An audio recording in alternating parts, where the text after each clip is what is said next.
Declare ahead of today's meeting.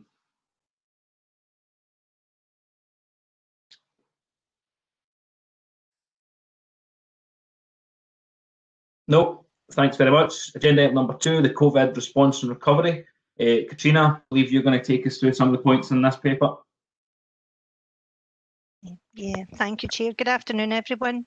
So I've brought this report as a special and hopefully one-off report to highlight some of the key activities that Business Solutions completed in response to the initial COVID wave. So the report separates actions that were specifically undertaken to enable the Council to comply with the Scottish Government's requirements about keeping people safe, largely such as home working and shielding supports. And it separates those from the activities that we did already have planned, but we then had to adapt to be more flexible. So if I can just pick out some of the key points rather than go through the report in detail. So sections 2.2 and 2.5 cover the challenges that Grant and the team had to overcome to get as many people working from home and using collaborative tools as possible. And as the convener said, you know, we're all getting into the way of that now, but it was particularly challenging at the beginning. And Grant would definitely be happy to respond on any specific queries anyone might have. Sections 2.3, 2.6 and 2.9 highlight the lead role that this council had in developing the helping hand system that many councils then used, and the system was basically to record and manage the supports that were needed for vulnerable people. Those paragraphs also highlight how we use the RPA tools, the bots that we've been talking about for many months, and increased our online forums to provide faster turnarounds and really to help staff and other services with their workloads, for free school meals, clothing grants and the business grants that were also announced as part of the Scottish Government measures. Paragraph 2.8 illustrates some work that was undertaken around education, and everyone knows that the education situation was moving by the day, by the hour sometimes. So quite a lot of them, some of the work was not quite abortive, but definitely not taken through in the way that we had intended. But it specifically highlights some exploratory work that's underway just now with BT to use 5G to deliver immersive classroom experiences. And we've talked about 5G at various meetings before, and I know that there has been some safety concerns raised by members previously. So as part of these exploratory conversations, that's been discussed in detail with BT, and I have got access to a fact sheet that they've produced recently that I can issue to members after today's meeting. Largely in the past, the concerns we've had around 5G are about impacts on health from the radiation frequencies that's used by 5G. And the fact sheet, it's just a one page, it's very easy to read, illustrates that the 5G will use the same group of low frequency radio waves that we've been using in the UK for decades. Again, everything in the fact sheet highlights that it is fully compliant with the current World Health Organization requirements, and I've also got some links from Ofcom around what those are at the moment, and some tests that have been undertaken recently regarding emission levels that are around in 5G test beds, and just to highlight that they are lower than the required. So just finishing up on this one then, so we did have to deliver quite a bit of unplanned activity, as you can see, and that meant that we did have to redeploy some of our staff to support recovery activity, and paragraph 2.10 highlights the impact that had on our business as usual activity. And out of the key activities that we put forward for our recovery plan, then we had about a quarter of key tasks that have actually been suspended for a few months.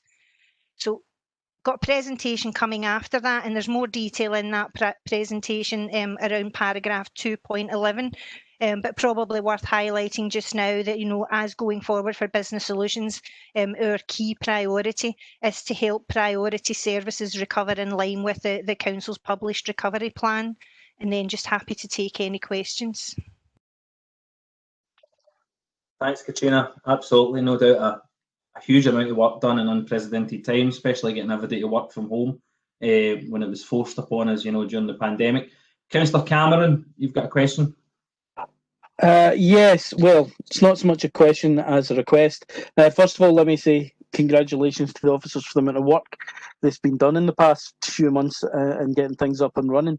Now, Marek, it's more a combination of this item and our digital strategy going forward.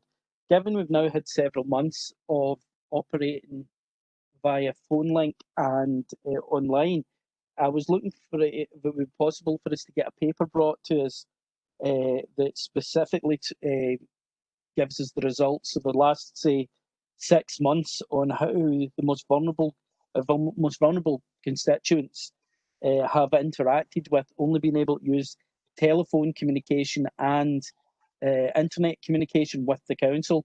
It's just given that we've had to implement it in the past few months, it seems appropriate that we have some sort of report telling us how that's affected the people that are got the least ability and the least connection to the IT infrastructure before we go ahead and implement any more moving across to it, as is documented further in the paper. Thanks, Councillor Cameron. Fair point. Take it on board. I think as the council moves forward with a digital first agenda, that those considerations absolutely have to be taken into place as we go step by step. So, yep, we can get that looked into for you. Absolutely no problem. And I'll work with the team on that. Councillor Linden. Thanks, Convener. Begin by echoing your comments in terms of the work done by officers in challenging times. 2 questions. Section 2.2 of the report on working from home infrastructure requirements, to ask Katrina whether what work continues at the moment to expand capacity to meet the increase in demand, particularly around physical infrastructure on laptops and technology, but also on that that capacity in terms of remote working capacity. I know we have the other server that's been brought on through Apollo, but I guess as we see further migration towards that increased demand will then have other consequences. So what work's going in to build resilience there? And then secondly, around section 2.6 of the report, Convener, on intelligent automation, the robotic processes, the free school meals processing. Obviously, this isn't the first item that we've had in terms of bots being used for processing, but you know, as part of our ongoing assessment of the effectiveness of that work, whilst that was kind of rapidly deployed, has there been an assessment made to date on the success of that? Because if it's been rapidly deployed and has been successful, then that would show that we've got a demonstrated capacity to perform really well in difficult circumstances. Thanks, Convener. Thanks, Councillor Linden. Fair point. Katrina, do you want to pick up on those? Yes, I will do. Thank you. And I may bring some of my colleagues in for more detail if possible. So on the first one, paragraph 2.2, so number of things really, and a lot of it linked to recovery across the council. So, and I'm going to touch on that in the presentation, but we can cover it off here. So across the council, everything we have been looking at the extent, as you saw in our paragraph, of how the productivity of an activity, anything ranging from below 10% up to above 80%. And as part of the council's recovery plan, one of the things we've been trying to understand is, do services need further IT support to be able to recover? So that helps us with an understanding of the kit bit, the laptops and things that you were talking about, that other people may need to, if they don't currently have capacity to work from home just now due to lack of kit. So that's in hand. It's a fairly lengthy exercise, to be honest, because we're working with every head of service and every business manager to understand what it means for every individual role that they think could work from home in a longer period of time. But we're absolutely working on that. On the resilience piece, again, I think it's touched on in the capital report later on in the agenda. We recognised, and I will bring Grant in to speak on this when I'm finished, but we recognised actually in the run up to COVID that we were going to have this issue if everyone had to work from home. So Grant and the team did bring all of those things in, but it was brought in not so much in a hurry, but not with the usual degree of scrutiny that would go into making sure it was resilient for a long period of time. So we have got some money included in the capital bid for this year to actually look at other solutions, but I will bring Grant in at the end just to respond on that. And then on the automation, so specifically highlighted the free school meals because it was brought in a hurry by the time we got the announcements of exactly what was happening with the schools, and to make sure when we knew the kids were returning that the parents could get that. But we have been using the bots for about a year now, and we've brought various information to the committee through the cycles. Initially, it started with some things that didn't particularly touch the public in any way, you know, direct debits, processing for council tax. So throughout the process, we regularly do, first of all, make sure that the outcome is as it should be, and then we do assess the, I guess, the speed and the difference that that actually makes to staff from a productivity point of view. But again, if you want any further information, I can bring Linda in on that. But if you don't mind, convener, I'll bring Grant in just to respond on the resilience for Councillor Linden. Of course.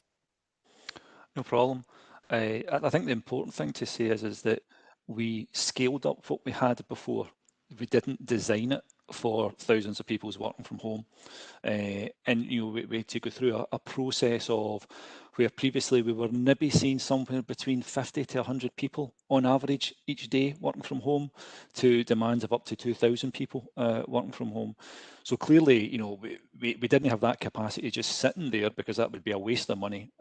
So we had to scale it up very quickly. And it's, you know, it's been relatively successful. I think, you know, we can all agree, but it's not a design.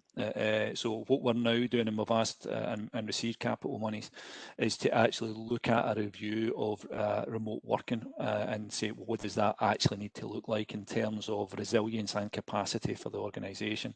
And it can't just be about a solution that likes AnyConnect, because that doesn't always fit every single person. If you're using some things that are really bandwidth intensive, or you've got a poor bandwidth area, that isn't the thing for you. So we have to have a couple of tools in our toolbox to allow that to happen. The second thing is in terms of laptops, you'll know that we did the laptop refresh last year with Windows 10. We rolled out over 2,000 laptops, 2,000 devices, not all of them were laptops, probably about 80% of them were laptops. This year, we also have another refresh to do, which we took through committee previously as well. We got approval at the CDSG for another, roughly it's about another 2,000, of which we expect that pretty much all to be laptops. We've already got an order away for 500. We're just waiting for a new model to come in so that we can spread our models out in terms of end of life status. And then we'll be placing an order for between another 1,000 to 1,500 once we do our sums, because there has been a lot of changes in the organisation. And the last wee bit on that is, and it kind of ties into both of them, is that, you know, we need to start looking at things like the comms piece as well. So we're using WebEx. Teams is obviously included in the larger piece of work that we're trying to push out. But there's also a requirement for people to work from home, but engage with the, you know, either the public or with service organisations, both to make and take call. So what we're now doing is looking at the telephony aspects of that as well, and saying, well, what does that look like for a modern home working area? And again, we have some capital funding over the next 2 years to hopefully change that and bring it forward. So yeah, plans are underfoot. Unfortunately, it's another pile of work on top of everything else that we need to do. So you'll probably hear me greeting about not having enough resources as usual, but you know, yeah, we've got these plans in place, and expectation is we'll have new things in place resiliently before the end of the financial year. Thanks, Grant. I think it's fair to say, Councillor Linden, when we last met on this committee altogether, digitalisation was an ambition, where it's now been forced upon us as the present reality. And I know you'll play a constructive part in that as we progress it. Councillor Barclay. Thanks, Convener. Forgive me, I've got a few questions. I think the first one is to reiterate just my thanks for the amount of work that the officers have done on this, and especially for committees and everything, of how we've managed to pull everything together to help us get through it. So that's a big thanks. The first thing is under 2.2, the working from home, and it's good to see about the kit and everything. But it's also to look at for staff. Has it been looked at? Do they need facilities? Like, do they need a chair? Do they need a table, some sort of desk? Do they need a monitor? If there's later on in the report, it talks about staff that maybe have needs for different keyboards and things, but has all of this been looked at about to make sure that the staff that are working from home are covered by health and safety, and if they're going to be working long hours using a laptop, that they will have access, if this goes on for a length of time, which it looks as though it may, to things like monitors to help them. Also, the next bit is talking at 2.6 about the robot, and I'll probably go back through this report and I'll bring up the robot a few times. How did it actually go? Has it been, obviously if it's been rolled out, I would make the assumption that there's been a success, starting off with the free school meals. But if we could look at, I've spoke about it at previous committees, about looking at how many cases has it been looked at, how many were successfully put through the robot, and how many had to have manual intervention? Was it because there were complex cases, or is the robot quite agile in the sense that if you have a number of cases that fails, the robot can be fixed in order to deal with those kind of cases? At 2.8, 2.7, can we have an update on at maybe another committee meeting about it's talking about services covered as waste collection, grounds maintenance, patient transport, all that, just to have a kind of in-depth of what the robot has actually achieved, which would kind of fall into what I've spoke about at 2.6. At 2.8, forgive me, at 2.8, the Muirfield pilot, as it progresses, can we get some more information on that? Because the number of children that have been looked after at the hubs is brilliant, and the amount of work that's done to enable that to happen, to enable key workers to get to work. When you think of what had to be dealt with in such a short period of time, the work has been immense. But just if we can get a wee bit of feedback on things like the Muirfield project. And at 2.9, support for businesses. I know that has been a great success, and there's been a lot of businesses that have been helped, but can we get a wee bit more information on that as well, about any stats available on the number of businesses that applied and were successful, and for those that applied but weren't successful, was there what the reasons were behind that? Was it because that they were late applying, that wasn't, appropriate for them? But just to get a wee bit of statistical analysis of that sort of going forward.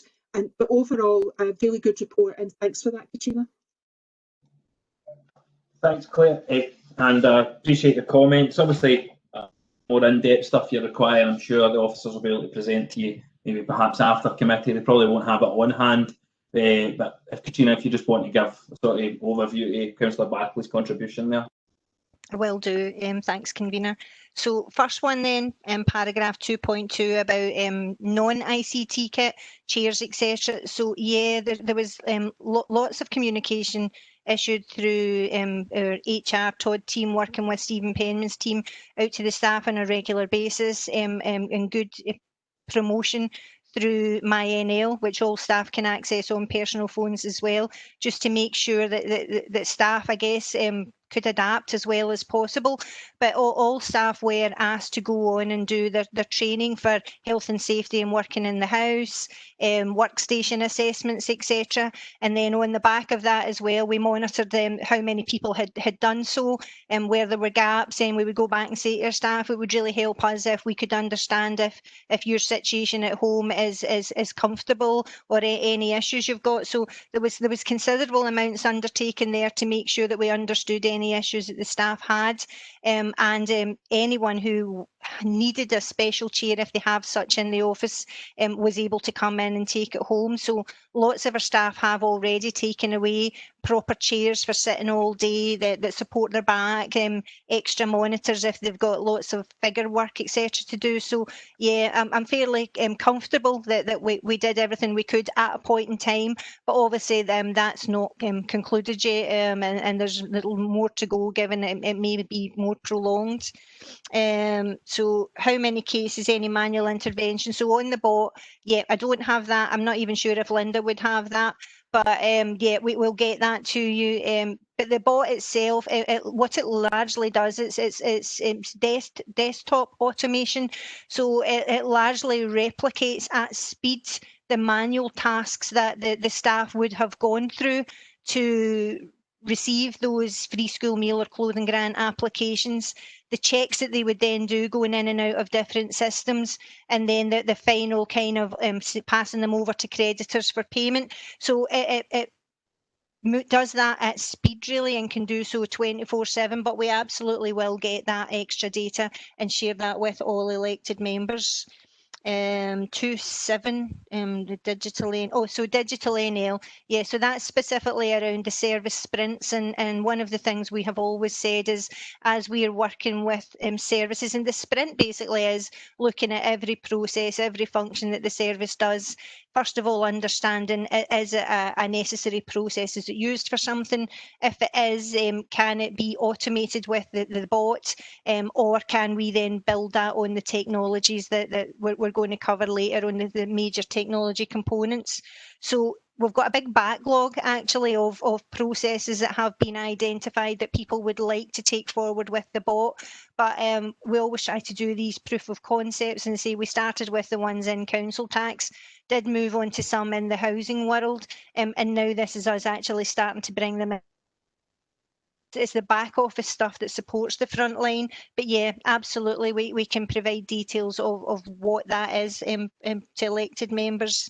Yep, the 5G pilot, yeah, this is it's exploratory at the moment, is very exciting. It would be great. I just think for the kids, particularly in the kids that are around that area, they could walk there. The immersive classroom, what we've been looking at so far, so it'd be like 360 degrees, and the kids would be standing in a room rather than just looking at something on a screen. We're working with education colleagues just now to understand where we could get the best for that. But things around the human body, animals across other parts of the world, space, you know, so they're the things that we're examining, and it's just trying to decide what to do first, really, if this goes ahead, because the possibilities are endless. But safety absolutely was our concern, and particularly since the first focus was on kids. But if it goes ahead and it's successful, then it would be in the community facility, and then it would be what can we do with it, the communities as well. So yeah, I think it's very exciting. So we'll absolutely be keeping committee up to date with anything on that as we're going forward. And then support for businesses. So the report that I've got on here, I would imagine that most heads of service will take these through their committees. So Yvonne Weir will probably have something that she's pulling together for another committee. But yeah, we'll absolutely endeavour to share what you've asked for there, Councillor Barclay. Thanks, Katrina. I noticed there, Linda, in the chat bar, committing to giving that information after the meeting. So I'm sure you look forward to that, Councillor Barclay. Councillor Hume. Thanks, Chair. My request was the same as Claire's for, in terms of 2.8, for such a significant departure and addition to the way our kids are educated. I'm sure many members would want more information on that and to be kept up to date. Just a question, Katrina. How this is going? Will this be this committee or education, or who will find out about how it's going and the conclusion to developing it? I suppose that's a good question, because it started with the thought that when 5G came up as a possibility, then it would absolutely come through this committee. But then we started to think, since it is a test bed, a use case, it would need to be something with a wow factor. So it needed to be something in the public eye. So it was education or social work, and education definitely had better bet. So yeah, it's hard to say, to be honest. I don't know if Andrew can help me with the specifics. So our terms of reference here are absolute oversight and approvals of digitisation. So it is that. but Councillor McNally might have a view on that as well. No, Chair, I suppose I just want some committee to be kept up to date with this and be aware of the final conclusions for using this process going forward. So as long as it's not forgotten, that's my main concern. no, points taken on board. Councillor Lennon. Chair, I'm happy to withdraw my question as Councillor Hume kind of just asked it and there was an answer provided, so I'm happy with that response. Brilliant, thank you. Councillor Hogg. Thanks, Convener. Katrina, thank you for your paper. I'm intrigued by your statements regarding a sort of 5G pilot. Just a couple of queries. Could you explain where this pilot's going to be? And I was interested to hear you state that the frequency levels would not be changing. So if they're not changing, we're using 2.45 gigahertz, as far as I'm aware, in schools, and that can go up according to the demand on the routers, etc. But strictly speaking, 5G is 22 or 24 gigahertz millimeter waves. But I know that telecom communications firms sell 5G, you know, strictly speaking, and it's quite often 0.8 gigs, or it's maybe 4.8, that sort of thing. I know I'm prejudging the paper that you're going to provide at the end, but I might not get the chance to ask you a question, given I haven't seen it. So any chance of a wee bit more detail? I mean, and can I also throw in there that my perspective, having the science of this in massive detail, I mean, talking of almost a year, and been in touch with Professor Carpenter. If colleagues might remember me trying to make a motion to get Wi-Fi out of the schools because I believe it's harmful. And I would like to explain once again, now I've got the opportunity here, URCNIP and the WHO, in my view, I believe them to be a captured agency who completely and utterly ignore the independent scientists. So what I'm saying here is that there's a massive amount of independent science that argues the case that URCNIP are completely and utterly purchased by corporate telecom business for profit. And there are many, many seriously top scientists like Professor Martin Paul and David Carpenter and others, etc. Sorry? Yeah, Councillor Stubbs has made a point of order. Councillor Stubbs. Thanks very much, Kenny. Can I urge you here to ask all members to keep on topic of the report that we're dealing with here and not move into issues of WHO and conspiracy theories from elsewhere in the world? Councillor Stubbs, I appreciate your comments, Councillor Stubbs, but I'll give Councillor Hogg the respect. You know, he's rounding up his point here, and I'm rounding up the point. Yeah. Can I point out, Councillor Stubbs, when you've got over 10,000 peer-reviewed papers, that's not a conspiracy theory. Conspiracy theories are usually based on emotion, hysteria, and no evidence whatsoever. So I think you should withdraw your remark.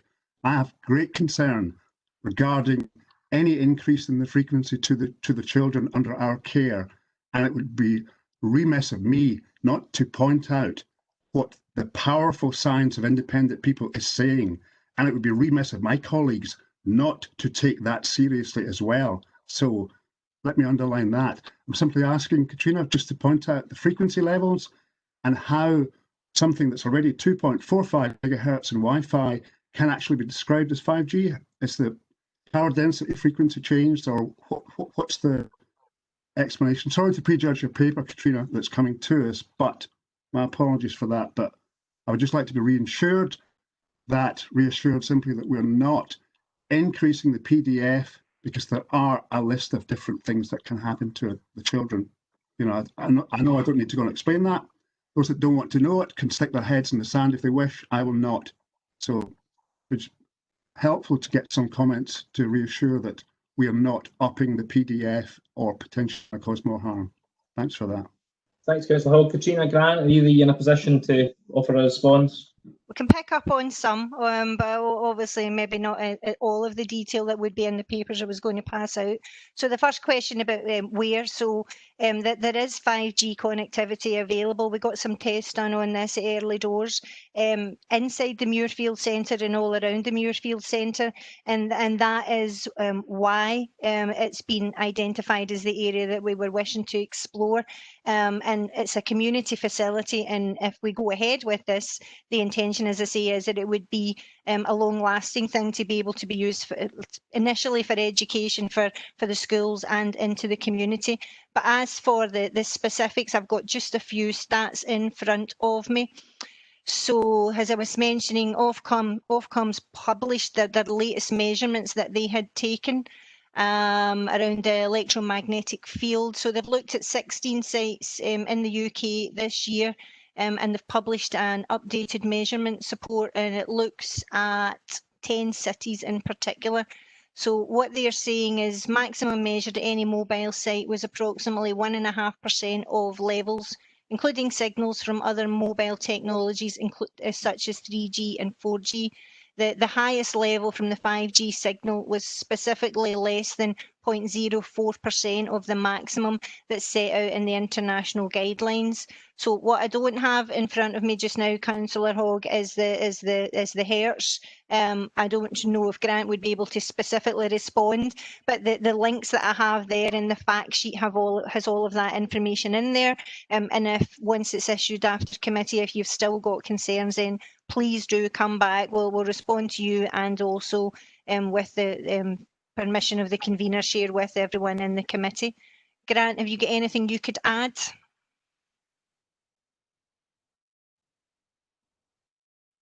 Unmute. No, and I don't think I'm going to try and cross swords with Councillor Hogg's experience and knowledge in that kind of area. They've been well armed, to be honest with you. So, you know, it's a specialist subject area that we would need to go and do some, research in. And, to be honest, we've generally relied upon that. Probably the bodies that he's talking about providing those information out to us, and that's where we take it from.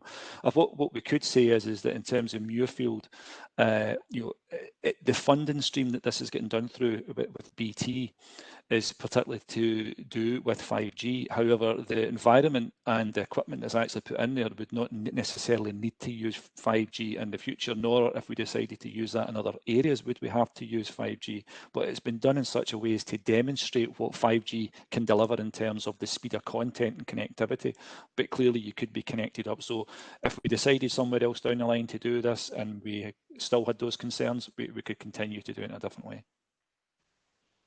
Thanks, Grant. And I know, Councillor Hogg, you'll continue to have concerns, and I do follow you quite extensively. And a lot of what you say, and I always approach you with the same bipartisanship, that any concerns you have can be brought forward, and we'll certainly take the time to sit and have a chat about it, and I know you will.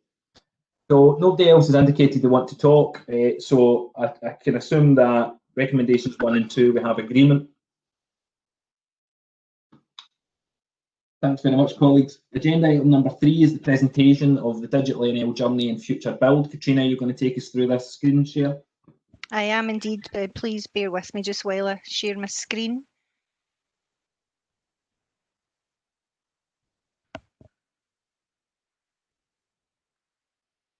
I can just see you, convener, so if you give me a thumbs up, I'll know that when it's on the screen. Excellent. Okay. So I'm going to apologise to Marie Quigley in advance, our TU rep, who saw much of this presentation yesterday.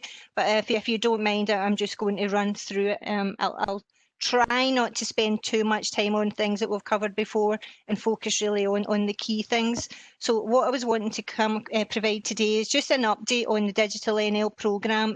We generally get a report on that every cycle, but just with the break, I guess, and the changes that have happened in the intervening period, I thought it might be worthwhile just running back over everything. Wanted to highlight the scale and the complexities of the programme, and there are a few slides that are quite technical and do look quite scary, but that's really the point, is to try and highlight how complex the programme is.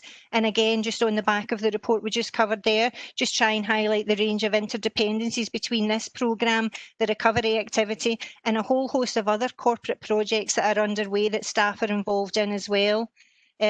key for yourselves, and it's all about the services to our customers, and just really want to highlight how that's going to change. Also equally important implications for services and employees. And then just finishing with some discussion around how all of this needs to align with services recovery requirements. So the digital business case that was approved in March last year, and the IT strategy that was approved in June last year, envisaged that all council services would redesign using that digital first and customer focus.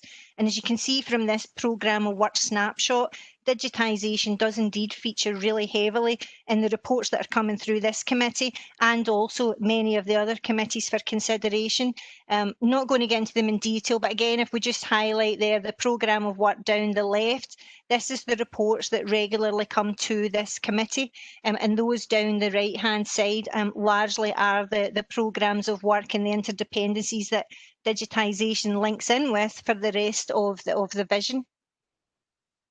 So just a quick update in the DigitalNL programme then. So as I was saying, we update on the programme every cycle, but with the technology builds now actually starting to take shape, I thought it would be a good time just to really highlight where the programme's at, some of our key achievements, and what's next really, and the potential implications for staff and customers in particular.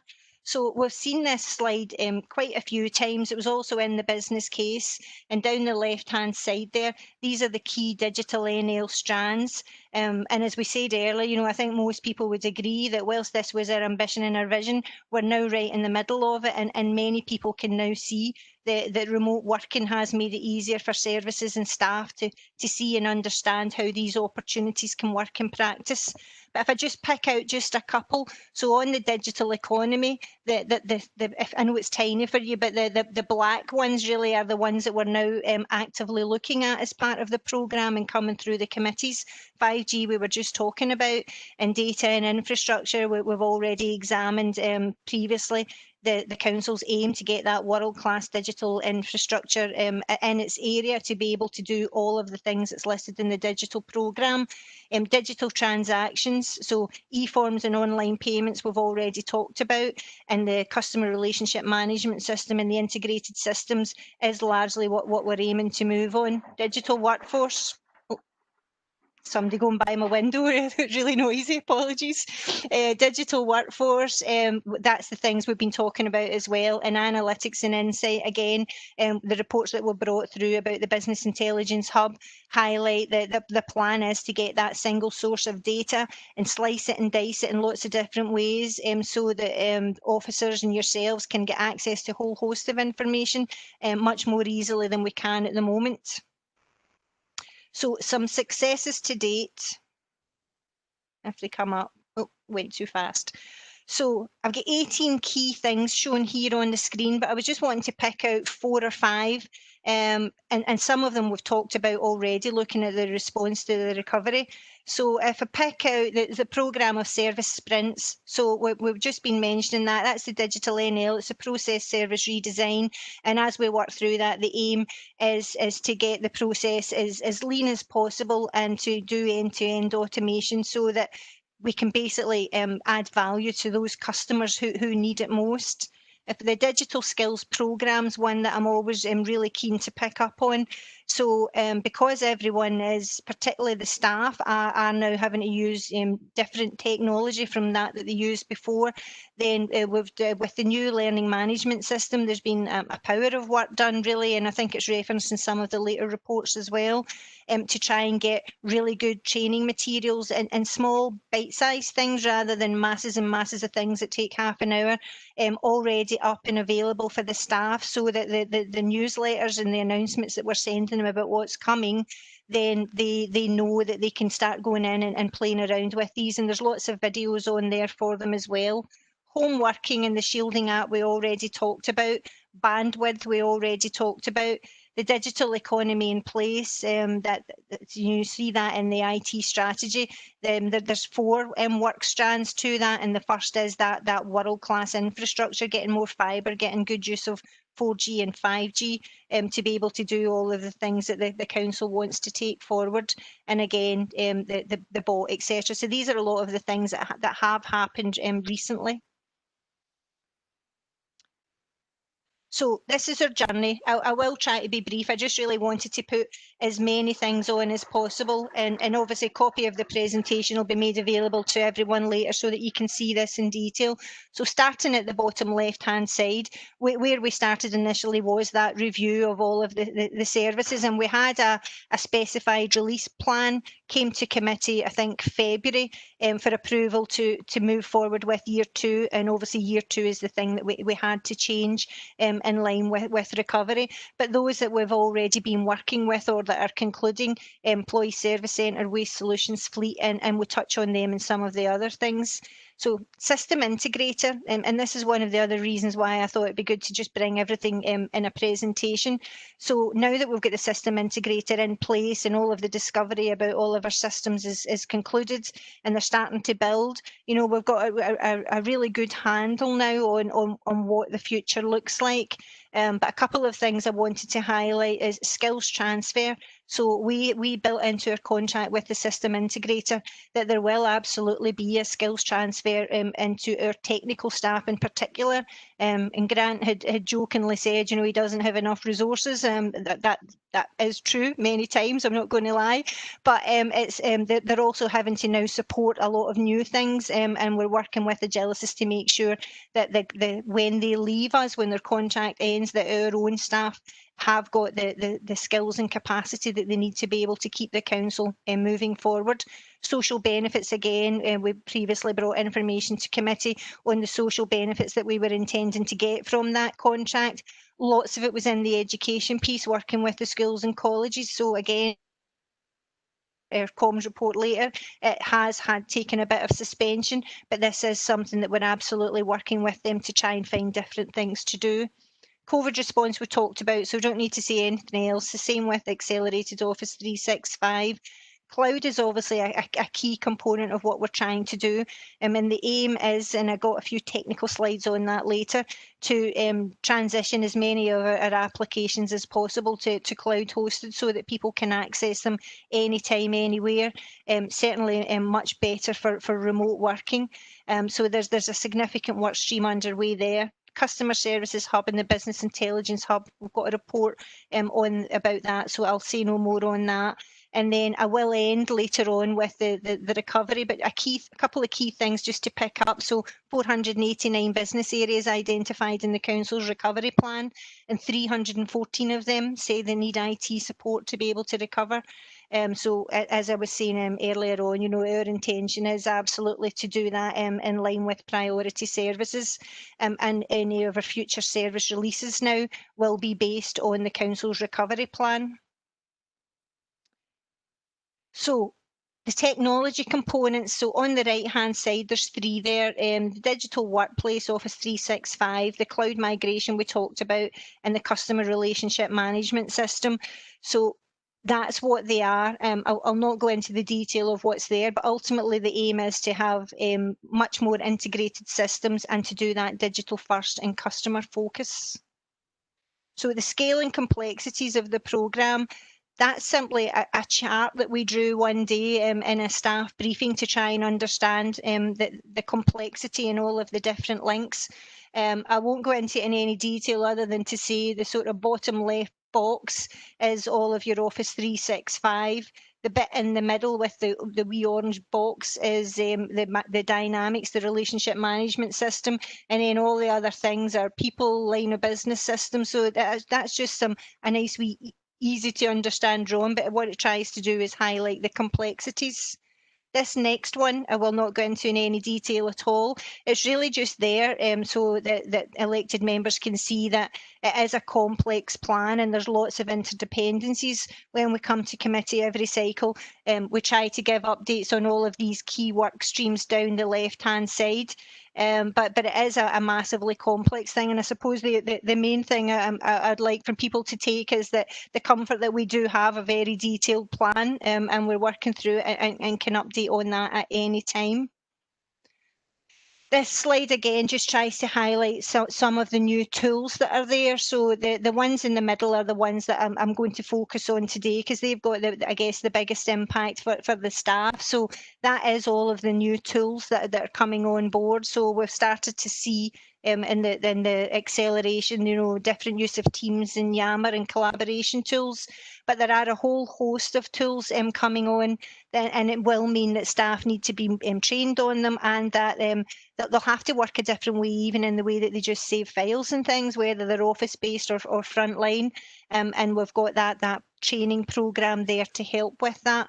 But I suppose the other thing I wanted to really highlight in the staff is that every role will change. So our focus largely is on those roles where they will be completely different. But even for staff whose jobs aren't changing, the tools that they're using will change. And we're just trying to get ahead of that and make sure that we do all of the training necessary. Sorry, system seems to have frozen. Okay. So this one here is largely aiming to look at it from a customer perspective, because we've said that's the intention of our strategy is to design services with customers in mind, and lots of conversations likely to start taking place on that through all of the new community boards, and again picking up on some of the points we were making earlier in one of the questions about understanding the people who have difficulty in interacting with us and getting some stats on that. So this one here is just simply to say that the intention is that behind the scenes we'll use the technology that we're deploying to make it much more seamless for the customer, and if they do come in with a query on a bin or a service that's been missed, it'll all be logged, and it'll be end to end, and we'll be regularly, the intention is to regularly go back to our customers and residents, and keep them up to date with the status of their inquiries, rather than them having to come back in with queries. So this is the horrible slide that I mentioned earlier. This is our current as-is situation. So other than the fact it's very colourful, the point that I was trying to get across here is that complexity. So these are all of the different systems that are that we have to consider a future for as part of the digital programme. And our staff use many of these, and I won't go into start looking at the detail. I suppose the point I was trying to get across is that it will absolutely take time. You know, the digitisation programme had aimed to be 4 to 6 years, and we're just in year 2 at the moment, and we've spent a lot of time accelerating the home working, but we can't lose sight of that this is what we have to do, and is actually make it what is the future of our systems. And hopefully the intention there as well, when we're rationalising them, is that we can reduce them, less licence costs, save money, less for the staff to have to be trained on.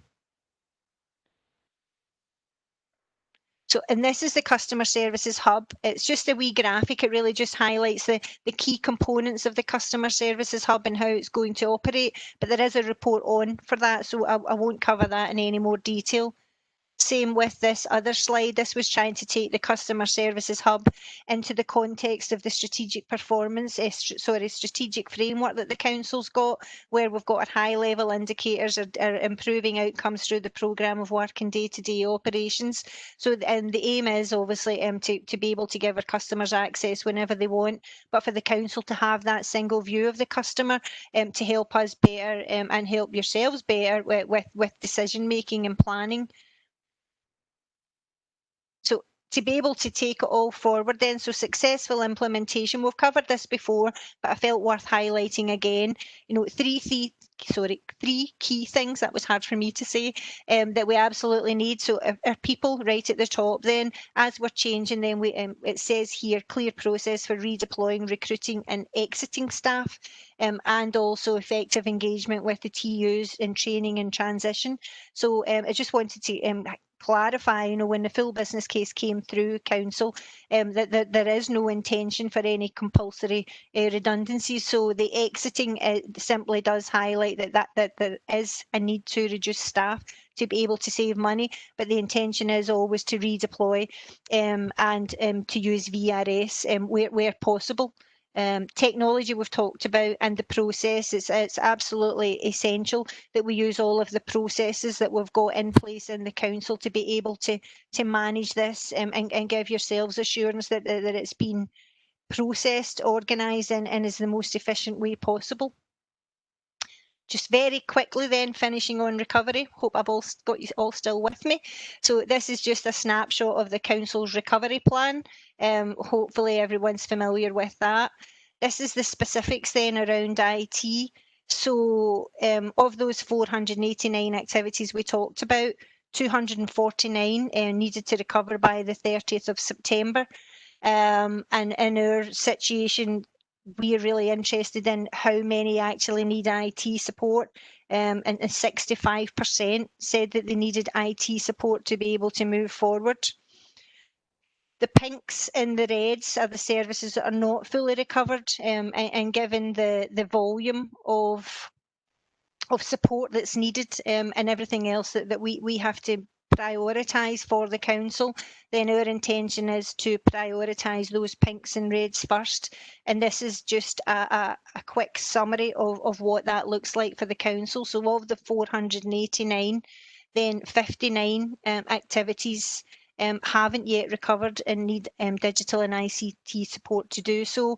It's broken down there in levels, level 1, 2 and 3. So we're currently, and I started to mention that at the beginning when we were talking in response to Councillor Linden's question about laptops and kit. So we're currently working with services, 28 in total, to identify what they need to be able to fully recover. And that's where our resources will need to be for the next while. So sorry that was a bit of a whistle-stop tour, but hopefully that gave a good flavour of where we are with the programme just now. And now I can see everyone again. Thanks for taking us through that, Katrina. Councillor Cameron. Thank you. I'll just get myself off of mute there. I'm sorry. I just had a relatively quick question, I hope. And I haven't brought it up in other meetings because I was waiting, because I thought it sounded fairly pie in the sky. I was waiting until we had actual evidence. Given that we've got multiple providers now starting satellite launches to provide internet, now I understand it is slower than the 5G, but has there been any, when looking at the slides, it seemed that there was a heavy reliance on 5G for remote access in areas that aren't covered by fibre internet.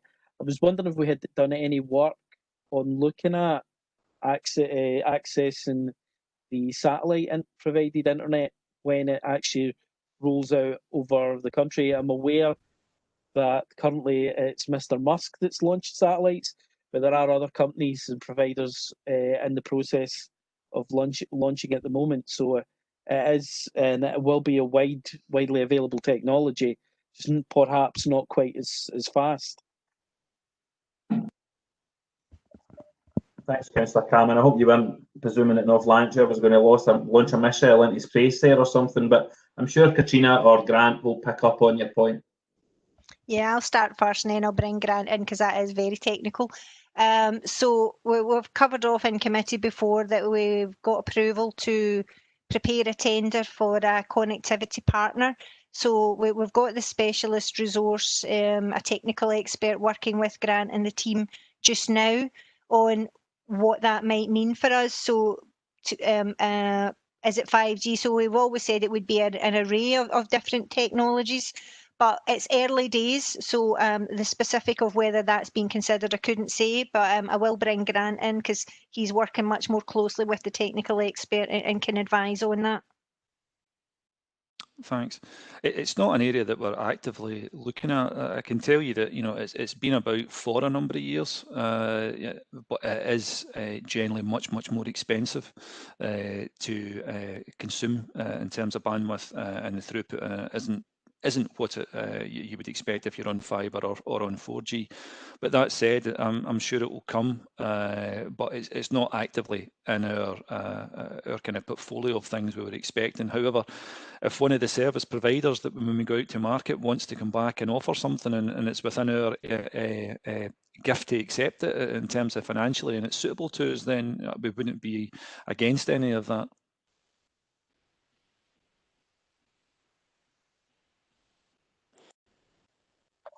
Thanks, Grant. Councillor Barclay. Hi, thanks, convener. There's a lot of really good stuff in that. It's a lot of ongoing work. There's a lot of change for staff, not just, we expected there would be pre-COVID, but obviously because of COVID, it's even more so. And it's just checking, has there been, I mean, going through what you said, Katrina, I think you may well have covered it, but training plans for the staff, seeing there's a lot of training courses, there's a lot of things that have been put online, but is there one-to-one training packages and training processes that have been going out?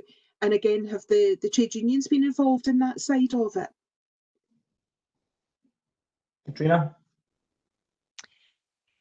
So for the technical staff on our side, then we do have training plans because they need to be fully up to speed on what they're deploying and be able to support people.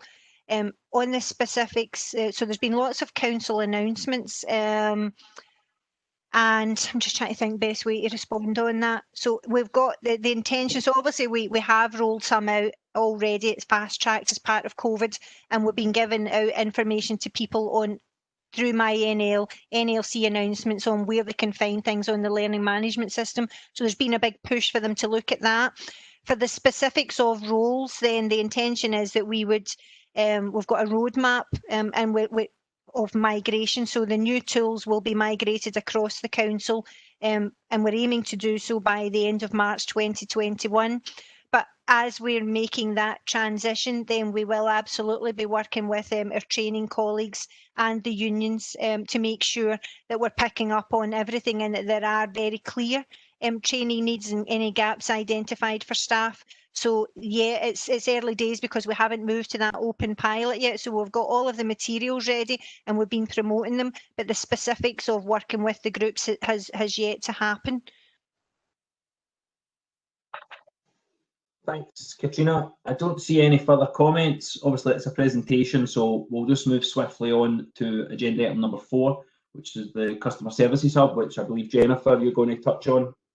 Yes, thank you, convener. Good afternoon, everybody.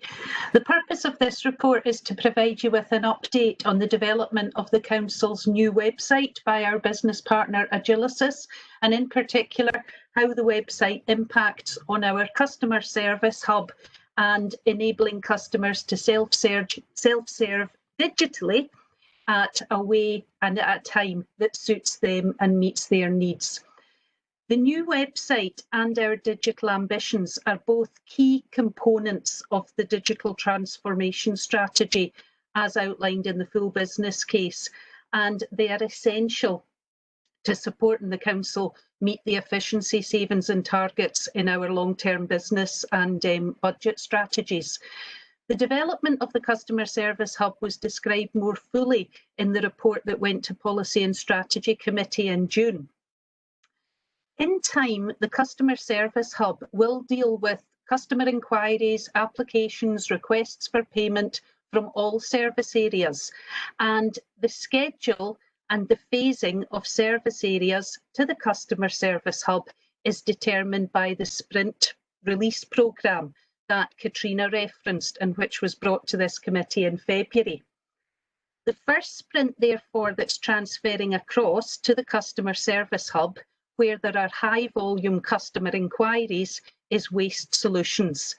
And we want customers to be able to go online or to contact the Customer Service Hub if they have a request such as requesting a new wheelie bin or looking for a special uplift or looking for help with recycling and segregating their waste. Agilicis are designing the customer relationship management system that will enable our customers to do that via the new website. and the CRM, as Katrina said, is hosted on Microsoft Dynamics. The build of the CRM is determined by a series of user stories, and we have user stories for both the customer's requests and for what we need the Customer Service Hub staff to do. And the user stories set out in meticulous step-by-step detail what the customer relationship management system needs to do to be able to satisfy the customer's request, and indeed what the CRM needs to do to allow the staff in the Customer Service Hub to take calls from customers and respond to those efficiently and effectively and hand off 80% of inquiries right first time. In addition to the customer relationship management system, Agilicis have also been working with our colleagues in digital solutions and in corporate comms to redesign the existing content on our website and to make that much simpler, much easier and more straightforward for website visitors to navigate and find their way around.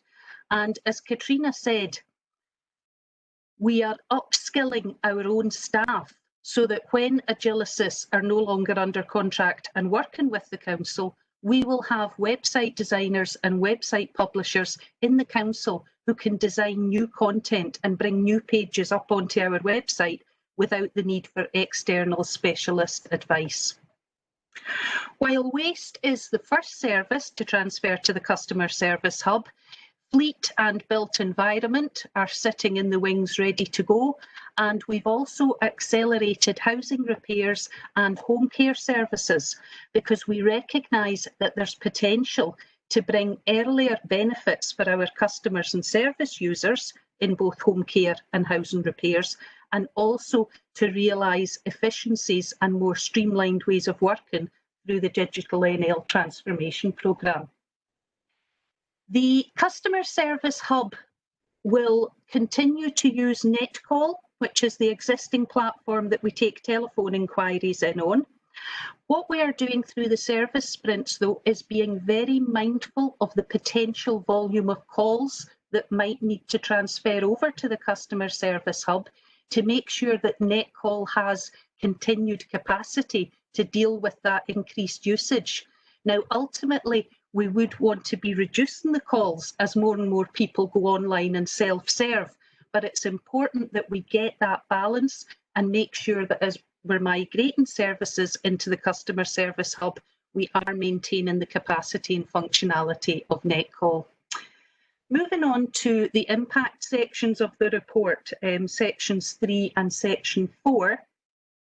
In terms of equalities, there are no direct equality impact considerations arising from this report, but be assured an equality impact assessment is completed during the individual service sprints to identify equality considerations as a result of the change in the way we're delivering services, and also to look at where we might improve how services are delivered to people who have one or more of the protected characteristics.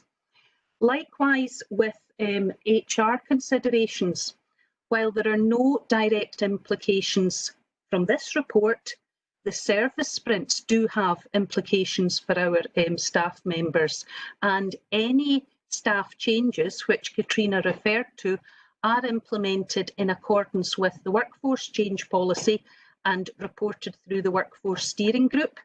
We also have engagement with the trade unions and with the relevant employees who may be impacted by the outcomes of the service sprint. The risk management arrangements are robust, with separate risk registers in place for both the design and build of the website, for the content migration that I spoke about, and also the individual risk register for the Customer Service Hub was approved at the DigitalNL Projects Board just last week. And the risks are monitored by the relevant project teams, but also reported back in to the DigitalNL Projects Board on a fortnightly basis through the Progress Status Report. And if I can just take you back to page 13, members, and the recommendations as set out in the report. I'm happy to answer any questions that members may have. Thank you very much, Jennifer. Councillor Barclay, you were first in. Thanks again, Sarah. Again, a lot of exciting work in this. Just a couple of things. See, once the customer service hub is set up, and when a customer puts in the information, say that, for example, they're looking for a wheelie bin or whatever it happens to be, will there be the facility within that information to be able to look at the stats behind that, to see if there's trends? For example, is there maybe a lot of people from a particular area are looking for a particular thing? To see if there's anything like that, to look at any kind of statistical analysis. And also, I think just another committee meeting of what access, if any, will councillors be able to get to this. Now, what I'm looking for specifically is, what I don't want to take is most of the casework that we have is more complex than just a straightforward somebody looking for a wheelie bin. But there's things like which would, to me, would relate to this as if it was something to do with roads, and because if we were saying for something as simple as a pothole, in order to know whether that work has been completed and has been done, then we're needing to have to check up on that or trace it up. Whereas if we had access to that database, we would say we can go in, have a look, and we would know that that work has been completed. So it's not actually an officer. We don't really need to have a discussion over has that pothole been filled in, rather than us having to go out and have a look to see if it's been done. So I'm taking that as an example, but it's to see, would we have access to that? If we've got a job number, would we be able to look at the information that's behind the actual customer service, and to what extent would we be able to see what information? Thanks, Councillor Barclay. Settling the first part, question about stats, the answer would be yes. That would be used council-wide to identify if there was any key issues coming up in problem areas, so services can address those concerns. The second half of your question about elected members having access, I don't know if Jennifer wants to pick up on that, because I'm not sure myself. That's something that we've still got to develop fully, Councillor Barclay, but the responsibility for the Customer Service Hub sits under the Head of Strategic Communication to help address just that very issue and ensure that there is adequate communication and joint working between the service and the elected members. And we do appreciate that where possible, you would be referring constituents to the website and to the Customer Service Hub if they have inquiries. But for some of those inquiries, it may be more appropriate if they are discussed between the council and the elected members, picking up on your example, if, for example, there's trends in one particular geographical area or around one type of inquiry.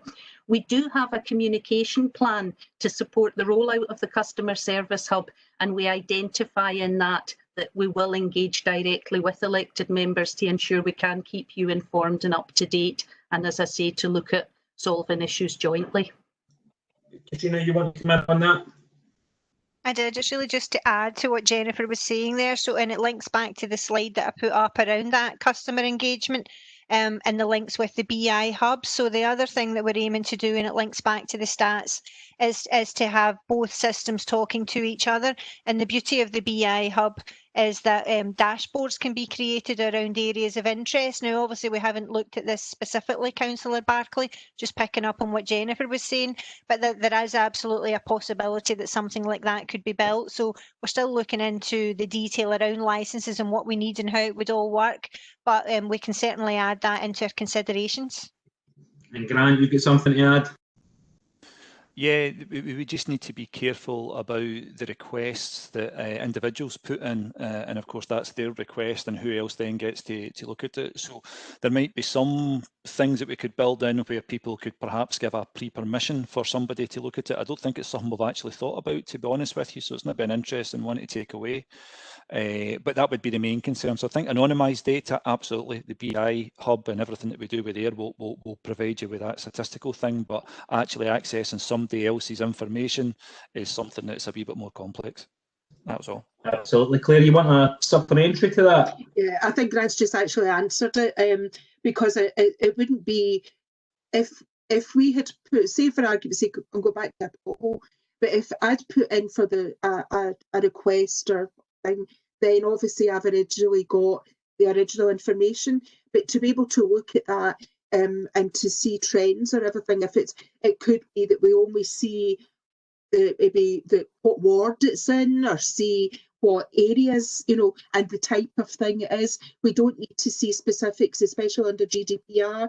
We don't need to see that Mrs. Jones had asked for a wheelie bin, but that in my ward there was, X number of people had asked for it. That kind of generalised information, if it's possible to build within it. But also, if we had made a representation about something that an amount of work that needed done in a particular area, that we would be able to have access to see that it had completed if we've got the job number. So that if we've got a job number, then we may be going in, that would take away the security aspect, because we wouldn't have that job number if we weren't supposed to see it.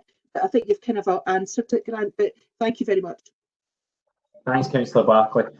Councillor Linden? Thanks, Convener. Just a couple of questions, if you don't mind. Jennifer, I think you touched on this in your presentation around the build of CRM. But I was just to ask very specifically, as CRM is being built for the purposes of the Customer Service Hub, has that been done in partnership with Microsoft in terms of the needs of the council? I know that, from experience of CRM, it can be quite a rigid and quite a dense platform to be using with lots of functions. So I guess it's about making sure that that's fit for purpose for what the aims are right across all the services of the council to bring it to one point. So that was the first question. The second question and the third question really are about risk. On that point around the build of CRM, I know for a fact that it can be very clunky, with particularly when it's at scale and there's a number of users using it. I guess one of the kind of risks that would be identified, and I would hope for some kind of reassurance around, is business continuity in the event that CRM was to stop functioning or to start to function poorly. Around ensuring that customers continue to receive a high quality service in the absence of perhaps CRM being down or issues accessing data gone missing, etc., which can and does happen with a digital system. And then moving on from that particular risk to risk in general, I note from section 4.4 of the report the process around the Customer Service Hub's risk register being passed to the DigitalNL Project Board and the Transformation Programme itself. I guess my question is, whilst it's good to know that the separate risk registers are there for this particular piece of work, will members see the risk register that's in place for this particular piece of work? And the reason why I ask is because I note that there are potentially particular risks where the residual rating will remain high after controls and mitigations have been put in place, and therefore those are particular risks that even after mitigation action has been taken will be of particular concern for members, and I think it's important that they're aware of those as part of the governance of the programme. Thanks, Convener. Thanks, Councillor Linden. Jennifer, you want Councillor Linden's points? Oh, Jennifer, you're on mute. Is that better? Can everyone hear me now? Perfect. Apologies for that. So in terms of the build of the customer relationship management systems and concerns that it may just be so cumbersome, the service sprints include a prioritisation exercise with the service, where the service is asked to identify what is critical in terms of your service delivery. What do you want your customers definitely to be able to do? What must they be able to do? And we use a sort of must be able to have, could have, would like to have, and we prioritise them in that regard to avoid the CRM being all singing, all dancing. And that also means that we don't use up too many of our design points with Agilicis, and it's not the case that Waste Solutions gets everything and the sprints that are coming further down the line get nothing.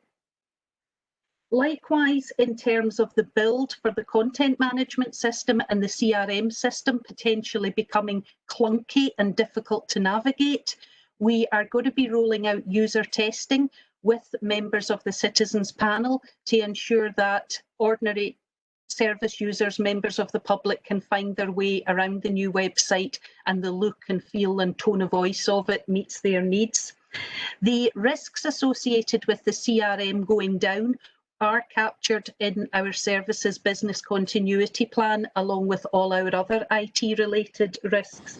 And likewise, on the question of the risk register, while it wouldn't be the intention to bring the full risk register to the committee, certainly where there are risks that we consider to be significant, even after mitigations and controls have been put in place, we would be bringing those to members' attention in the way this report asks you to note that the timescale's been slipped back from mid-August to October. We recognised that mid-August was just going to be too tight, and taking it to October allows us to do that user testing that I described to ensure the Council's expectations are being met. Thanks, Jennifer. Tina, you want to come in? Yes, thanks. Largely around, I guess, the business continuity, and I will have Grant come in and speak on that. So that's one of the reasons that we're moving cloud hosted. It's to get much more anytime access to things and to secure the data. And there's lots of protocols that are being looked at as part of that, the cloud security principles, etc., that we need to make sure everything's robust. So from that perspective, then we would hope that it will be much more available than lagging perhaps currently is, and much more user friendly. And then just on the risk registers, then where was I going to go with that? So it was always the intention, I think we said at the February cycle, that we would bring them an update on the risk register, because we were going through that at the time, Councillor Linden, and we would bring that back. So we will bring that the next cycle then. So we've got a really strong process in place now where, because of the nature of the programme and all of the people that it can touch, then we're regularly reviewing our risks and making sure that if there's anything that needs to escalate up to the corporate risk register as well, particularly around information governance and security, that it does so. But absolutely happy to bring that next cycle, and if everyone's happy with that, I would propose that we maybe highlight the top 5 or 6 and then just put the rest in an appendix. And other than that, I'll maybe have Grant just talk a little bit about the resilience on that, if that would be worthwhile. Thanks, Grant. Yeah, I'll bore you all rigid now. So when we talk about Dynamics, we always seem to talk about it as if it's a completely separate thing, but actually Dynamics is built in Azure. Azure is the cloud-hosted environment. So the exact same assessment that you do against anything you put into Azure, you would do against Dynamics. So part of what we look to do is to do an assessment and a standardization. Now we're still to build this complex algorithm that we want to put in place so we get it consistent. But what we want to do is have a process where you basically put in some data that lets you come out the other side and say, here is the level of resilience that you need for this particular solution. We call that RTO and RPO, recover time and recover point. So once we have them, you can then start to make much more strategic decisions about what you actually need to build. And as a kind of simple example, when we're using Azure, again, everybody thinks Azure is just some big kind of cloud thing. It's actually just a building that hosts services. When we build something in that building, think of it as a block of flats. We can choose to put all our stuff in one flat, or we can choose to put things across a couple of flats, and that provides you a level of resilience. But what we can also choose to do is we can also choose to put it in another flat in another town somewhere else altogether. And it's just the background that sits in there that allows it to fail over to those things. The important thing for us to do is to make sure that we consistently look at the risk associated with the data and the application that's delivering the service, so that we apply the right criteria and build it appropriately in the right place, if that helps. Thanks, Grant. I'm sure Councillor Linden's seen the chat bar where Linda's coming in with more detailed background. I'm sure they appreciate it. Councillor Hogg. Thanks, Kavita. Just to say that Jennifer's report was fantastic. Same with the last one from Katrina. Very, very detailed, and just delighted the direction everything's going. And thanks to former colleague whose questions were very interesting and detailed about possible generation of data. Just to sort of say that I don't know what flexibility we've got with the interface from a website to CRM or whatever the software platform is for capturing data. You can always add a field that, say, one of our service users doesn't see, and whether that could be used or not to generate KPIs, etc., would be of interest to look into, because it's all about just now what data we capture.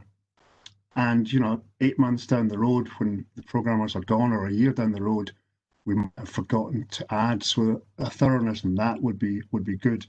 But what was I thinking about as well?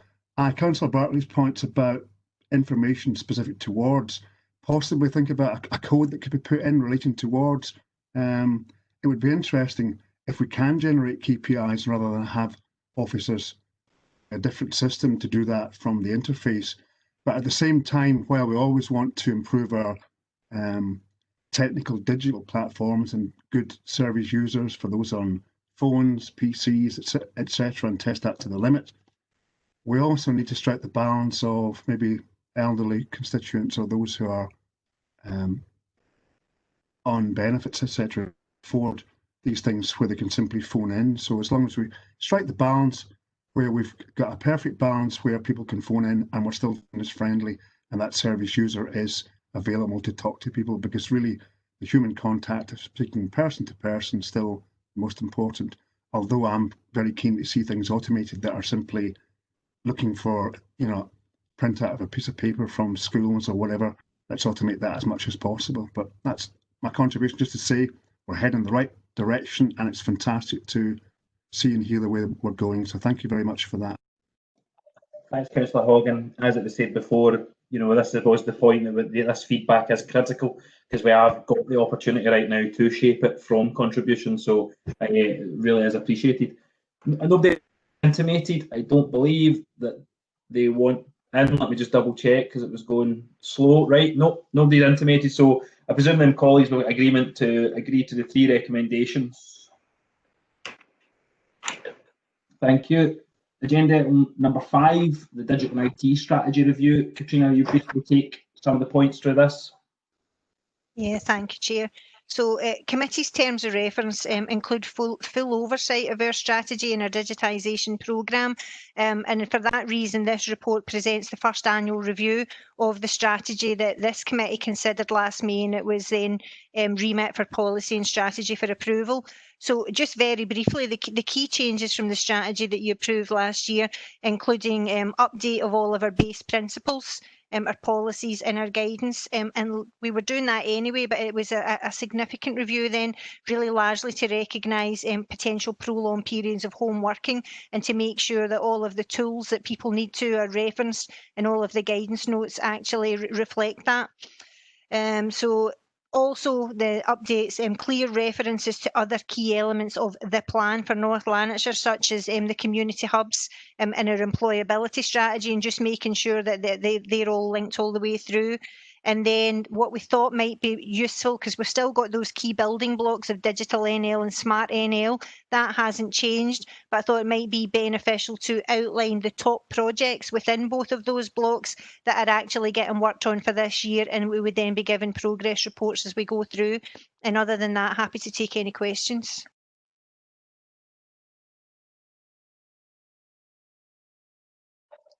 Don't see anyone has intimated they want to speak. Oh, Councillor Barclay, of course. So, and you go, Councillor Barclay. Sorry, convener. You know me. I've always got something. It's just a really good report, Katrina, and thanks very much for it. The detail of the reports that are coming through from all of you, it's good to see. I've got a question, and it kind of intrigued me. At page 8, it said our population is expected to increase by 990 people by the year 2028. And then it went on with other stats. I wondered where that figure had came from, because I'm looking at the number of new builds that are coming through, not just council built, but private built, and 990 just seems quite low. And I wondered where that figure had came from. Thanks, Councillor Barclay. Katrina? I'm probably going to pass to Alison, who put most of the Alison? stats in for me. But yeah, we do tend to use the nationally available stuff, but Alison will be able to update on that. Thanks. Hi there. Oh, am I there? Hello there. Sorry, I wish I could, but I'm going to pass you on to Susan Cloak, who actually wrote that section. Oh, right, Susan. Pass the parcel. Right, Susan. Hi, everybody. The figures are received, they're national figures, they're population estimates, but the difference that you're expressing, Councillor Barclay, is that we all have an increase in the number of households, and it's the fact that the household number in general is dropping. So we're getting a larger number of single person households who need accommodation, as opposed to having a larger number of people in a general sense, and a lot more single person older people homes are required. So that's the difference. Thanks, Councillor Barclay's nodding there, so I'm sure she appreciates the answer. Councillor Linden? Just briefly, convener, thanks for the report. Page 29, Katrina, on strategic planning. I just wondered if this is a new section that had been included under the DigitalNL programme in terms of the text that's there. But I just wondered if you could perhaps provide some more detail on the sentence that starts digital first as the basis for all service redesign and device allocation. Is that new, and has that, and if not, maybe I've missed it, but has it been deliberately deployed? All service redesign and device allocation seems like quite specific wording, and I spotted it in our reading. Perhaps you can provide more detail. Thanks, Councillor Linden. Yes, so digital first, it's that bit's not new. When we brought the strategy last year and we referenced the design principles and the service redesign principles were in the business case, then that is still listed as digital first, but never only digital, for all of the reasons we've talked about already. The device allocation is new, and it picks up on the business objectives and the planning assumptions that we were all tasked to work with through the recovery group. And that touches on the points that I was mentioning earlier, that because there's 314 areas across the council that say that they need support, then we must absolutely do that based on key priority areas first, and that's why it's built into the strategy, Councillor Linden. Just briefly, convener. Yep.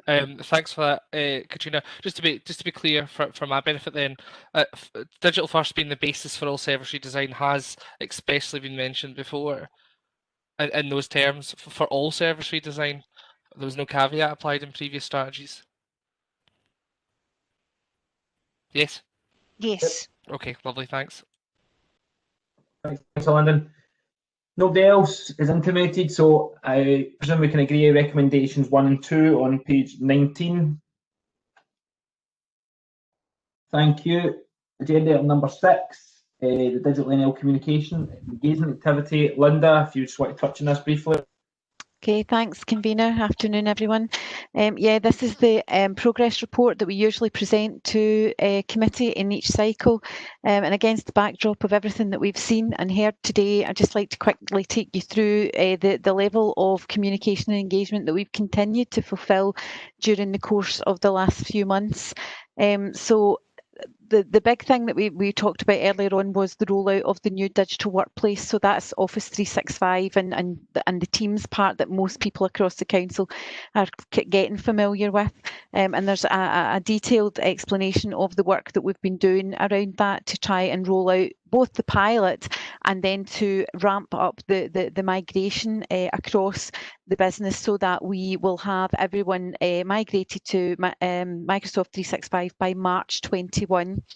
I think one of the things that's really important is that we do have a detailed plan in place. However, we're very mindful of the recovery planning work that's been touched on several times today, and our arrangements for phasing of that might change in line with the recovery planning that's going on just now. I think it's safe to say that our first phase of testing took place in July, and around this time we took on board the technical staff that are based within Business Solutions and moved them through the suite of products that Katrina mentioned in the slide earlier on.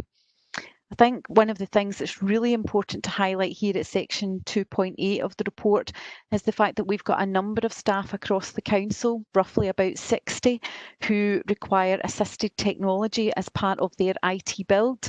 And some of that is very specific to individuals, and we have deliberately targeted a number of our employees who work with assisted technologies so that we can understand clearly whether the new build process that we're going through can accommodate that, or if we need to make further adjustments to make sure that those 60 people are not disadvantaged in any way through the rollout of the new functionality. And as I say, in the report, it highlights that they're part of the open pilot. The training we've already touched on, so I won't dwell on that, but just safe to say that there's over 700 pieces, bite-sized pieces of training information that's now been uploaded into the Council's new DigitalNL programme, and the training sessions that have taken place to date have been extremely well received from the number of people that have taken part in them. And we're also working very closely with the Todd team, with Sarah Tennant and her team, to make sure that that training is cascaded throughout the organisation as we do the mass migration. I think it's really important to highlight the role of our digital transformers in this at section 215. If you remember, in previous reports, we've talked about the need for our transformers to be what would have been floor walkers in our pre-COVID world. And the intent is that these excellent employees across the organisation are well trained and able to support both elected members and our staff as we continue the rollout across the organisation. And again, feedback from that has been really positive to date, with an increase from 30 to 52 transformers now with the proper kit and the training required to support others. I think one of the things, again, just to highlight, that we have had a Microsoft 365 Awareness Week, which took place in August, which again was focusing on the key messages that we need to get across to our workforce. And there's a number of tools already highlighted within that section of the report.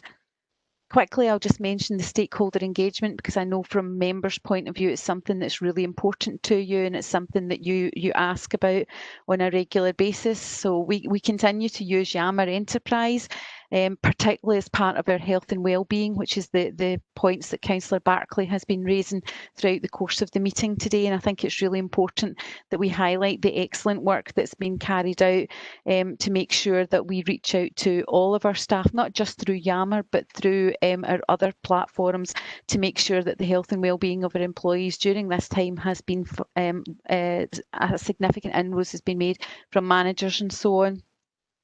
The trade union engagement we touched on again, and at the time of writing this report, the last formal engagement had taken place in June, but as Katrina mentioned, and Mary will be happy to endorse, the actual engagement took place yesterday, although there had been further informal sessions in the lead up to that yesterday. Our next big milestone, as we touched on through Jennifer's report, is the rollout of the website and our new customer services hub, and that will take place towards the end of October, and a significant amount of resource is going into that just now to make sure that we have everything in place for all of that going forward. And you'll see at the bottom at section 2.30 where we talk there about the engagement that needs to take place, particularly with our citizens panel, which was mentioned earlier, our tenant participation group, and that was a piece of work that started on the back of the tenant conferences earlier in the year, and has continued during our COVID situation, and also the bit that's further on in the report where we talk about youth engagement. We had great plans for March this year, where we were engaging with a number of young people through the climate change work that was underway, and unfortunately, due to the situation that we're in, that couldn't take place. However, we have been engaging with Liz and her team to make sure that we can achieve that in different ways, particularly around the website development. So we're continuing to progress that. Also contained within the report in the section that I quickly jumped over there was more detailed information on RPA, and we'll bring a further report to the next meeting on that. And the fact that we both their system integrator partner and our business integrator partners have community benefit requirements as part of the contracts. And Jennifer, who has been working very closely with both partners to add value where we can. Again, some of our programme had to be stalled given the situation we're in. However, we do have a programme being developed as part of the support for our winter leavers from both of our business partners, which I think will add a significant amount of value to our winter leavers programme. And finally, to end this part on a high note, within the digital team, within Business Solutions, we were very fortunate. In October last year, we had a modern apprentice who was very knowledgeable, very flexible and had a huge capacity for learning. And I'm delighted to say that Mackenzie has gone on to secure a graduate apprenticeship within our building standards team. So I think testament again to the level of support, encouragement we have for our young people within the Business Solutions Service. So next steps highlighted in the report, and you've heard across the board today, lots of work continues, lots of activities need to take place. And I would just take you back to the recommendation to note the report and also to endorse the Appendix 1, which is the roadmap that we always present to you that shows you where we've been and what's planned for the months ahead. And really it takes you down into September just now, but you can see from the main body of the report where we're heading in the direction, and I'm happy to take any questions. Thanks, Linda. Again, I'll echo that on behalf of the committee, the success of the Modern Apprentice. I know the council certainly it's something we care passionately about, and I did have the opportunity to meet Mackenzie here. It's fantastic to see him go on and being upskilled and going into a well-paid job, and I'm sure he'll be an absolute star going forward. And I welcome, I'm sure Councillor Linden will be coming in. I know he's been a key advocate for communication with young people. I'm sure he'll welcome the part of the report that covers that, but I see Councillor Linden's first in, so I'll pass over to you, Councillor. Right, thanks so much, Convener. That wasn't pre-planned, by the way. It was a beautiful segue, but it was entirely natural. Can I begin by agreeing with the Convener? I also met Mackenzie, and it was pretty clear from the outset that he was going to be somebody who would be a really key part of the organisation moving forward, and I think that you can see that, so well done and good news for him. The initial comment just begins on the point about an early outcome for us will be on the Winter Leaver programme, and I welcome seeing right across portfolio, because this is the important thing for me, is that we don't continue to see seldom heard voices or care experienced young people or young people with barriers to learning only being mentioned in education and families reports, but we're seeing them mentioned right across the council's corporate portfolio, and I think that that's testament to our commitment to getting that right for our young people. So I really welcome seeing that in the report. And then, as the convener said, it'd be remiss of me not to raise the fact that section 2.39 through to 2.42 is something I previously raised, and you know, the convener himself committed to make sure that it happened. So thanks for that, and thanks to officers for making sure that our young people are actively involved as we move forward. You know, not one to just say thanks. There's always a question. I guess my question really is, as we move forward with that user testing and engagement with young people, it's just a plea to make sure that that continues to be meaningful engagement and not engagement that happens one way with young people, where they're asked for their feedback and then it's taken on board, something's done with it, and they're never heard from again, because that's why young people disengage from those types of engagement with the council. So hopefully we'll see that as the beginning of an engagement process rather than a conclusion. And also just in terms of the user testing, really interesting to make sure, I think, Linda, that our young people are involved, in particular in the tone of voice testing, because if we're not getting the tone of voice testing right for our young people who are aged 12 to 25, then that might be a signal that we're not getting it right for other people as well. So not only the platform, but the tone of voice as well. So again, thanks to officers for making it happen, and also, you know, always something else to work on. Thanks, convener. Thanks, Councillor Linden, and I'm sure you'll take that your comments as the commitments given that will all be undertaken. Councillor Kelly. Thanks, convener. It's just with regard to, thanks Linda for the excellent report, and the previous reports were really good stuff. Page 5, 224, regarding trade union engagement. I mean, obviously our digital programme has moved, you know, on quite a great deal in the last few months because of the pandemic, COVID, etc. We've really had to do it, and it's been great work. But there'll always be concern among our staff who are, you know, critical to everything we do about the digital programme, what it involves, the future, etc. And I noticed we haven't really discussed any of the trade unions since June, so I think it'd be good, because of the nature of how things have moved and changed with DigitalNL and the direction of travel we're going in, to keep that engagement, to keep that kind of flow of information. And I know you do a lot of staff engagement with Yammer, etc. But I think it's really, really important that we have dialogue with trade unions so that we can get that different kind of feedback as regular as possible. Absolutely, Councillor Kelly, and I think, like the previous point, I think that commitment can be given to undertake all that. Absolutely. Councillor Barclay. Okay, thanks, convener. No, I echo exactly what Paul Kelly has just said. I think it's really, really important that you going forward. There are so many changes for the better, but to make sure you're taking staff and the trade unions along with you on this journey, and I think that is exceptionally important. And just the part is about the pilot testing and the quality impact assessment. I think that it's really, really excellent, but it's again coming from an elected member's point of view, and I know that the amount of hard work that was done by the officers and getting us kind of ready to be able to work WebEx and to work the systems was absolutely phenomenal, because I from a training point of view, having been a trainer, I know how difficult it is, but to actually have to do it remotely is even more difficult. And also the different layers of expertise, shall we say, within IT made it even more complex. So really thank you for that. But it's also to say within the pilot testing and within the assisted technology, not to forget the elected member side of things as well, because we will need help to go through that. And there are elected members that use assisted technology currently, and to make sure that they are involved going forward in that side of it. But thank you very much for a really good report and for the work that's been done. Thank you.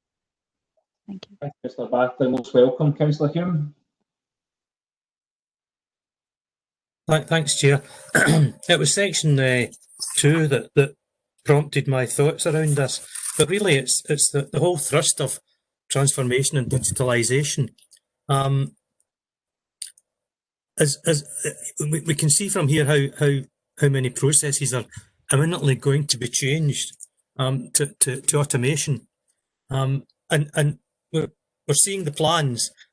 What we're not seeing, and what I'd like confirmed that we will see, is when they're implemented, more details on the actual benefits that have been derived, and a measure of the costs in implementing it, and the implications of it being implemented. I'm thinking immediate implications like implementing this automated process freed up 3 staff and allowed us to realise these benefits. That would be immediate, and then in the longer term, after 6 months, here are the benefits that have been confirmed to be realised, and I think that's the level of information that lots of members would be interested in.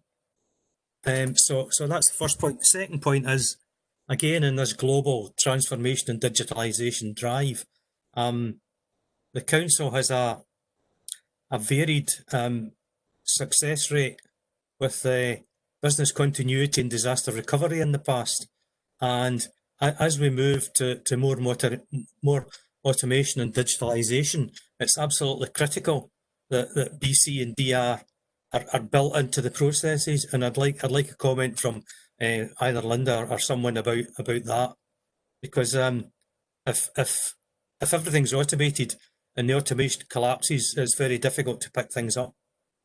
Thanks. Thanks, Councillor Hume. Linda, you want to comment on Councillor's comments? Absolutely, thank you. If I take your first question, Councillor Hume, around costs and benefits, at the next committee there will be an update on the financial position and the cost modelling that we're just currently working on. And also there's a benefits tracker that has been built that takes all of the benefits back to the full business case that was prepared and approved by committee. And again, we'll bring a report on that to the next meeting of the committee. Second point around business continuity, that takes us back to the point I think that was made earlier about risks. and risk management and business continuity. And again, a commitment was made there to bring a report to the next meeting of the committee on those items as well. So I hope that answers your questions for the interim period. Yep, we got a thumbs up there for Jim, so I'm sure he's happy. Don't see anything else, so I presume then, colleagues, we can agree to note the contents of the report on page 37. Thank you. Agenda item number 7 is the Capital Monitoring Report. Grant. Thank you. So this takes us to the end of period 4 for this year. Item 1.2 notes the increase in by 1.063 million, that's easy to say, to 8.986 million with the details in Appendix 1. 2.1 identifies that we're splitting these into thematic categories and divisional themes, and again you'll find the details of these in the appendix. 2 is the position for the current year of the overall capital programme for us in Business Solutions. What we're saying here is that from a report that went to see SCDG on the 15th of July 2020,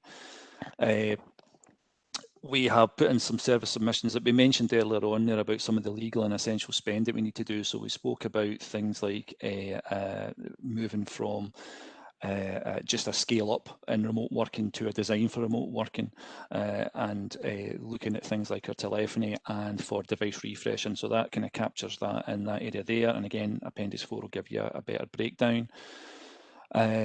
We are in the process of reviewing the profile of the programme in line with the legal and essential requirements that we've had back from all the services to make sure that we prioritise doing things in the right area at the right time first. And once that gets worked out in future profile, that will again be submitted back through the appropriate channels accordingly.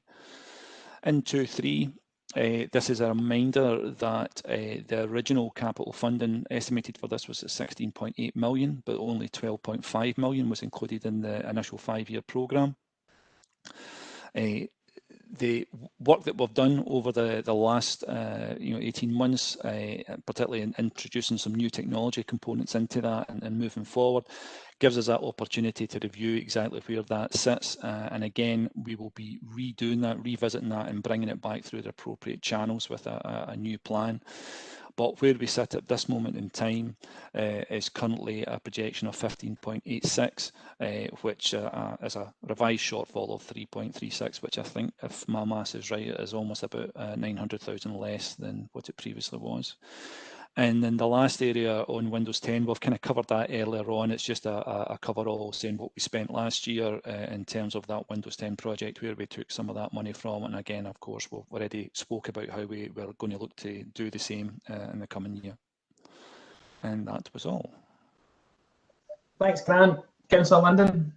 Just very briefly, Convener, it's in relation to section 2.3 of the report. Grant, perhaps just a wee bit more detail in terms of understanding for members that the outline programme for the 5-year period was £16.8 million. As at period 4, the current 5-year projection is now 15.86. You've given some detail. I recognise that there's still a capital shortfall of 3.36 million. But what is the cause of the variation from the outline initial figure of 16.8 to the now projected figure of 15.86? What would be the explanation for that variation being present? Just basically, what we were trying to do was predict by looking into the future a couple of years. And so as we get closer and closer to that, and we dive deeper into some of the systems that we're looking at, the processes as we go through sprints, you start to see a bit more clarity in where they actually sit. So it's nothing more than looking at a large organisation with such a wide variety of tools that were disparately used across the whole organisation and not centrally looked at before.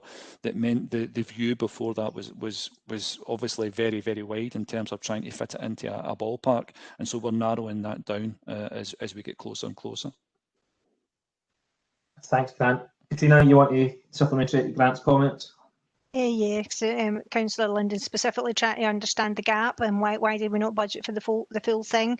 So it's two things. So the 28.8 million that was in the business case was broadly split into capital and revenue, and there was one categorisation error of something that was pulled together at the time of the business case, considered to be revenue and actually turned out to be capital. So the allowance, we were initially just about £1 million, £1.5 million short, and it was considered that that would be looked at in the round as we were working our way through the programme. But when we did the recategorisation, then it came out that we did require 16.8. But then, just to echo the points that Grant's made, as we're working our way through and looking at the estimates, then we get much more clarity, particularly now that we've started to build the components on what those costs will be. But again, I would just like to echo what Linda said in response earlier. We're doing a full review of the whole programme just now, and intend to bring that back to the next cycle, and ideally align it with any plans, any reports that are coming from Elaine Kemp as Head of Financial Solutions. Thanks, Convener. Just briefly supplementary on that very point. I guess you've kind of articulated that it'll be coming forward, Katrina, is it your position that through work with the SCDG that there'll be a recovery plan in terms of the capital resources required to bridge the gap? Yeah, so it's a bit of both. So we're hoping that with the knowledge that we have now, rather than all assumptions, that it won't be 16.8, we'll be able to bring it down. But yeah, if there is absolutely any gap, then we need to look at how we recover that, and we'll work with Elaine for proposals on that. Thanks, Katrina. No further comments. Colleagues, I presume you can agree to the 6 recommendations on page 49. Thank you. Is the contracts awarded below committee approval threshold? Not intend to bring MD in. I'll give 15-20 seconds if MD's want a comment.